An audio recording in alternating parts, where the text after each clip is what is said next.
dan selesai pada tahun 1909. Masjid ini merupakan pusat ibadah dan kegiatan keagamaan masyarakat Medan.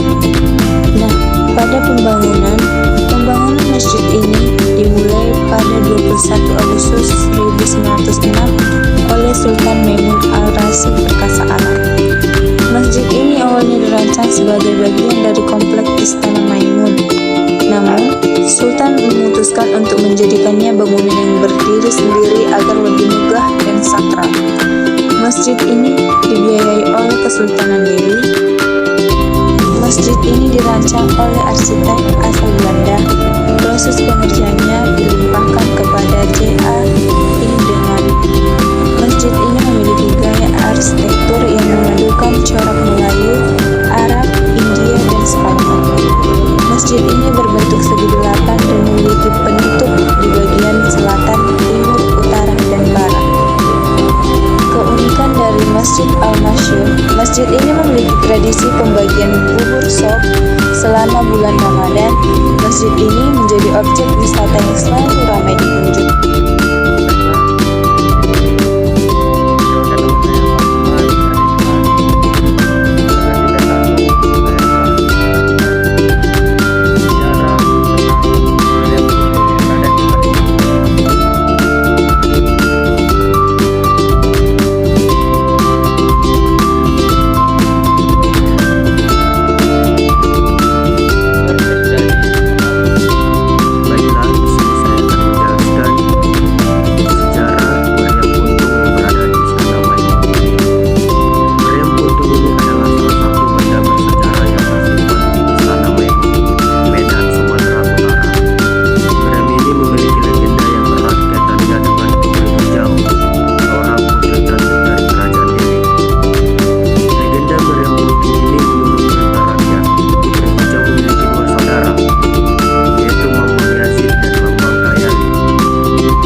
Taman Makam Pahlawan Bukit Barisan adalah sebuah kompleks pemakaman untuk para pahlawan, pejabat militer, dan pejabat tinggi negara yang terletak di Jalan Sisingamangaraja, Kelurahan Pasir Merah Barat, Kecamatan Medan Kota, Kota Medan, Sumatera Utara.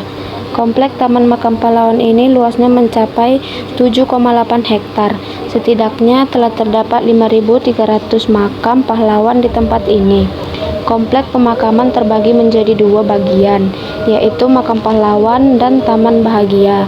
Makam Pahlawan adalah tempat memakamkan mereka yang mendapat bintang gerilya dan wafat setelah pensiun menuntaskan tugasnya. Taman Bahagia adalah tempat memakamkan para pahlawan yang mendapat bintang Nararya dan gugur ketika sedang menjalankan tugasnya.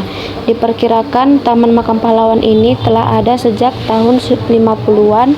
Pemugaran terhadap Taman Makam Pahlawan ini dilakukan pada tahun 1995 yang peresmiannya ditandatangani oleh Menteri Sosial Inten Suweno, Gubernur Sumatera Utara Raja Inal Siregar, serta Pangdam 1 Bukit Barisan Ari J. Kumaat. Kemudian pada tahun 2012 dilakukan kembali rehabilitasi yang diresmikan oleh PLT Gubernur Sumatera Utara Gatot Pujo Nugroho. Taman Makam Pahlawan ini ramai dikunjungi untuk berziarah dan menjadi tempat upacara resmi mengenang para pahlawan yang telah berjasa, khususnya di Kota Medan dan sekitarnya. Bangunan ini didirikan pada tahun 1108 oleh pemerintah Belanda sebagai tempat penampungan air bagi masyarakat Medan. Namun tidak semua masyarakat Medan dapat memanfaatkan menara air tersebut. Hanya golongan menengah ke atas saja yang diperkenankan memanfaatkan menara air tersebut sebagai sumber penghasil air untuk kebutuhan sehari-hari. Masyarakat golongan menengah ke bawah masih menggunakan sumur-sumur untuk memenuhi kebutuhan air mereka sehari-hari. Selain sebagai pemasok air bagi warga sekitar, menara ini juga sebagai landmark kota Medan di zamannya. Pembangunan menara ini juga tidak lepas dari pembangunan perusahaan air milik pemerintah kolonial Belanda dengan nama NV Waterleiding Maatschappij Air Bersih yang berpusat di Amsterdam, Belanda. Menara ini memiliki tinggi 42 meter dan berat mencapai 330 ton. PAM Tirtanadi juga menyediakan air minum yang dapat langsung diminum oleh masyarakat yang sedang melintas di sekitar kawasan tersebut. Selain gaya arsitek bangunan yang unik, menara ini juga menyimpan sejarah dari zaman kolonial Belanda hingga sekarang. Menara air ini telah mengalami beberapa renovasi dan pergantian kepemilikan. Menara air Tirtanadi sekarang dimiliki oleh PAM Tirtanadi, letaknya di persimpangan Jalan Sisingamangaraja 1. Itulah sejarah singkat dari Menara Hindia Belanda atau yang kita tahu Menara PAM Tirtanadi di Kota Medan.